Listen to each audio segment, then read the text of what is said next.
The season starts here. Guardiola said it, didn't he? And he's right.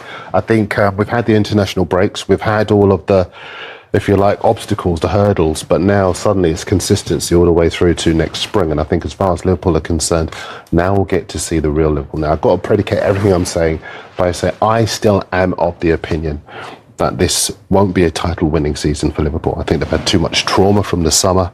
I think they've had a disrupted preparation for this season, physically and emotionally. And it's a lot to ask of these young men to try to put that emotional intensity into their sporting commitments. But they have spent a lot of money, and there is an expectation that they will complete these commitments. But it's a lot. I think we'll see the best of the Liverpool side next season. But I know that Slot even today in this press conference was talking on Friday about the loss of Jota. And I think as far as the other teams at the top of the Premier League are concerned, they don't have that. Yeah, they'll be grateful not to have that. But I think as far as Liverpool are concerned, it's a difficult one. Alexander Isak, naturally with Liverpool, is the talking point because of the way he arrived there, because of this protracted transfer drama around him. It looks like he's going to feature because he was a substitute for Sweden in the international break. Still waiting to break his Premier League duck for Liverpool, though.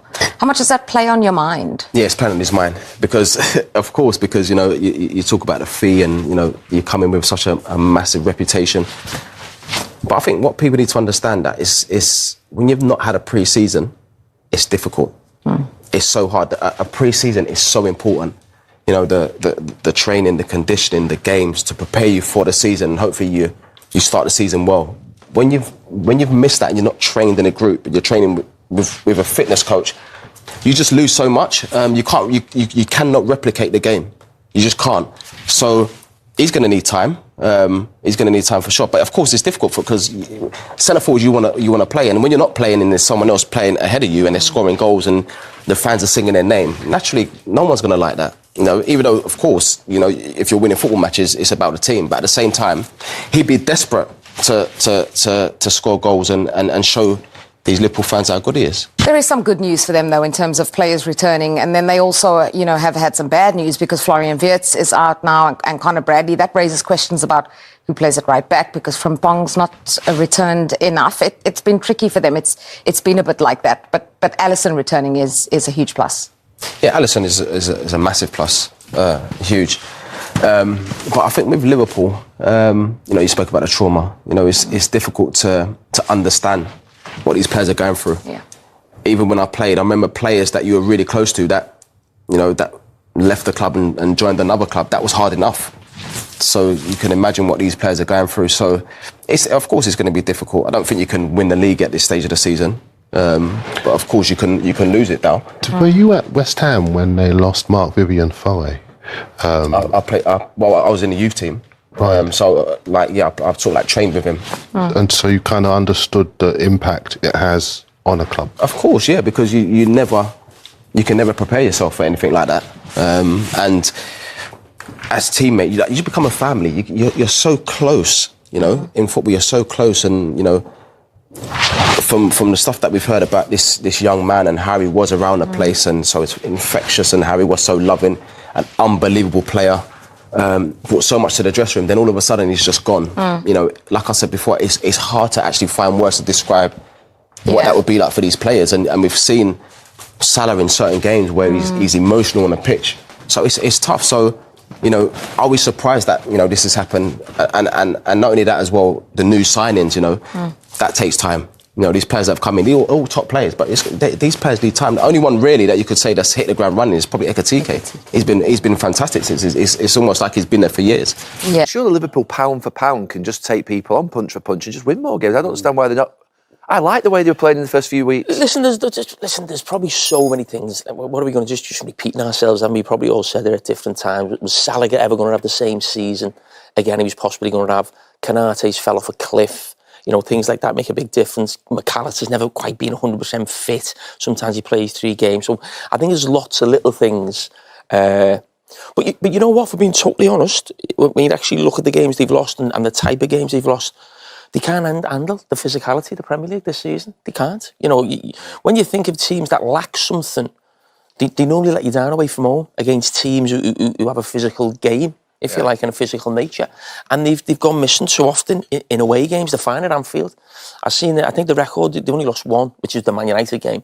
I think they lost 22 at home, I think, in the Premier League. So they're fine at home and they've got the fans with them. They feel comfortable.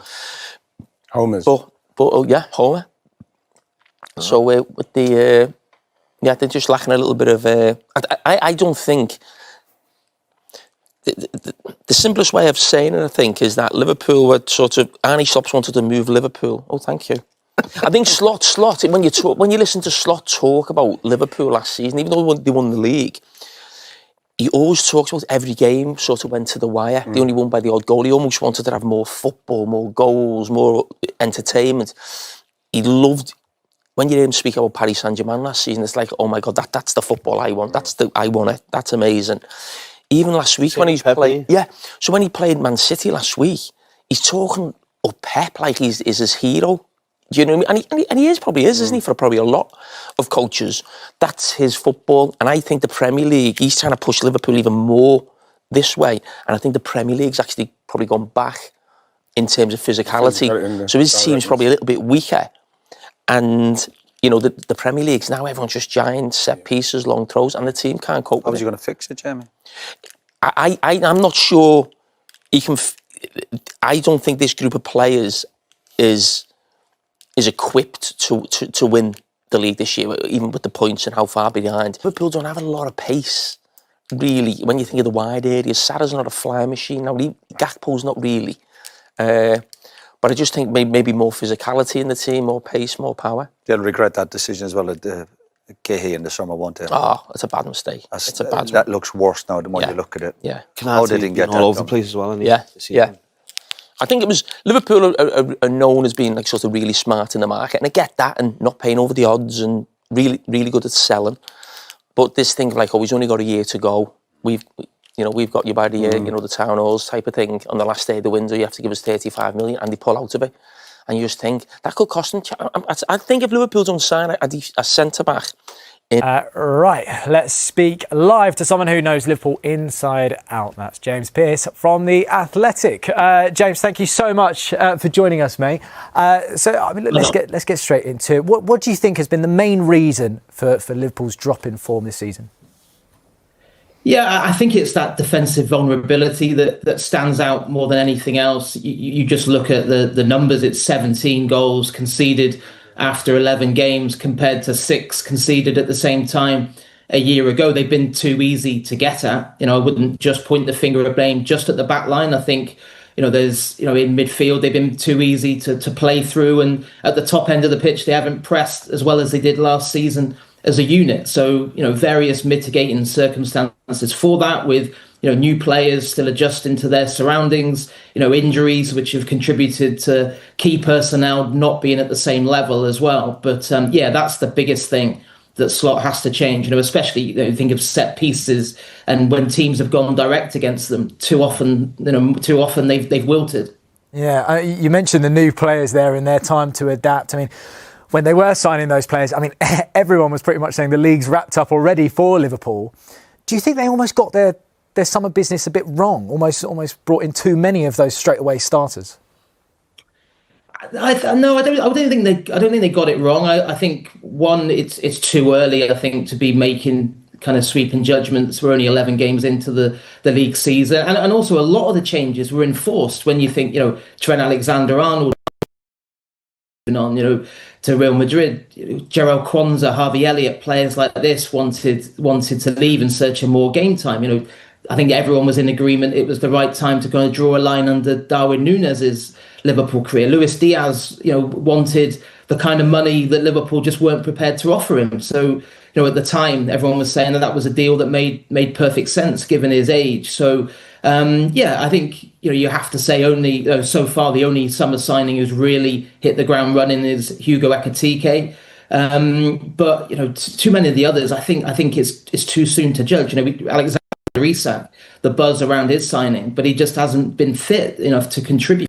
Florian Wirtz is still clearly adjusting to the physicality of the Premier League. So, Jeremy Frimpong has had 2 hamstring problems, so that's been an issue. the moment, when you look at, they're about to embark, Saturday against Forest is the first of 7 games in the space of 22 days. And, they've obviously only got 3 established, senior centre-backs, having lost Giovanni Leone to that season-ending ACL injury.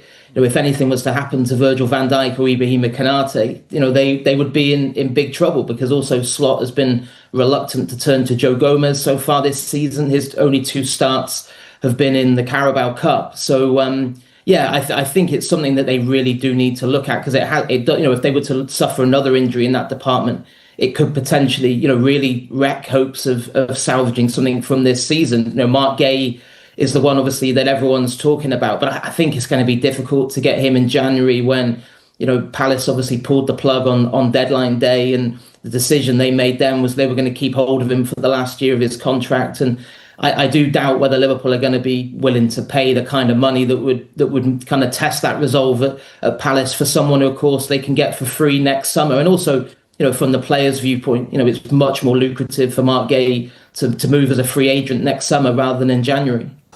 Well, you have no Wirtz, no Conor Bradley. Well, actually, no Gabriel at Arsenal. Florian Wirtz is an interesting. He continues to be an interesting one, because he played well for Germany against a poor Slovakia side, it has to be said. But he did play well, created chances, and it would have been interesting to see, but for this injury, what Arne Slot's thought process was on his return, playing against Nottingham Forest at home, I believe. So that one, I mean, Gabriel, we know, is a big player, set pieces defensively, but and Arteta said it, they have some cover, so they should be okay. But I think Wirtz was going to be an interesting one, was he going to go back into the team, or was he going to continue on the bench? So I suppose at this moment in time we won't know the answer to that. Stevie, which one stands out to you? I'm 100% going with Florian Wirtz. I thought this would be the ideal scenario. At home against Nottingham Forest, the team that you're supposed to beat. He's coming off a couple of assists for Germany. Anybody who does anything, anybody who scores goals, who makes goals, who has a great game, the next time they step on the field, they feel 10 feet tall. Mm-hmm. And they feel ready that something good's going to happen. And the fact that he has been struggling in the Premier League, this would have been a great opportunity, because of the opposition, because of playing well for Germany, to get him on the field, because he has to acclimatise and get used to the pace of the Premier League, and he's only going to do that if he's on the field. Mm-hmm. So for me, 100% it's Florian Wirtz. This would have been the ideal time to get him on the ball, because Liverpool will have plenty of the ball against Forest. Unfortunately, it's not going to happen.